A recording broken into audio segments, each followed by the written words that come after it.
Won't you please, please won't you be my neighbor? Huh, Zen? That's really what we're doing. We're sending out little beacons of requests, well, watch my video, learn about my life. I have something to say. I am alive. We all want to be able to express our existence and to talk about how we have a place. We occupy a space and time. People put headstones up in cemeteries that speak to just how much they wanted to be remembered, how much they wanted to be thought about. Sometimes you see just that little flat stone in the ground, and you realize the person said, "No, I don't need to put up a mausoleum to acknowledge my existence." It's amazing when I go to that website that has famous graves, and it talks, it shows you pictures of where all different people are buried, and you look up all the famous names, and some of the famous names have very, very non-discreet, what's the right word? Simple grave markers.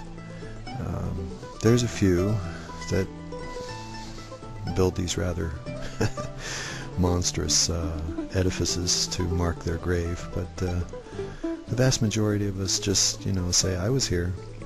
And that's all we're doing in YouTube. We're just saying, "I was here. I have a life. I have a family. I have a home." Of course, that's not true in all cases. There's variations on that theme in all categories, but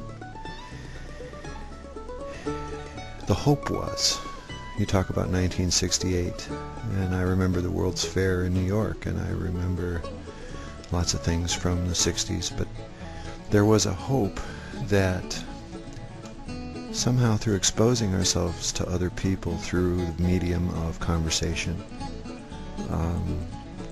and video and telephones and whatever options we had for communication that would be possible between us and somebody who was quite a distance away, perhaps on the other side of the earth, that using these mediums we would be able to understand each other and sympathize with each other and recognize who we're dropping our bombs on, and recognize who it is that lived on the other side of that screen.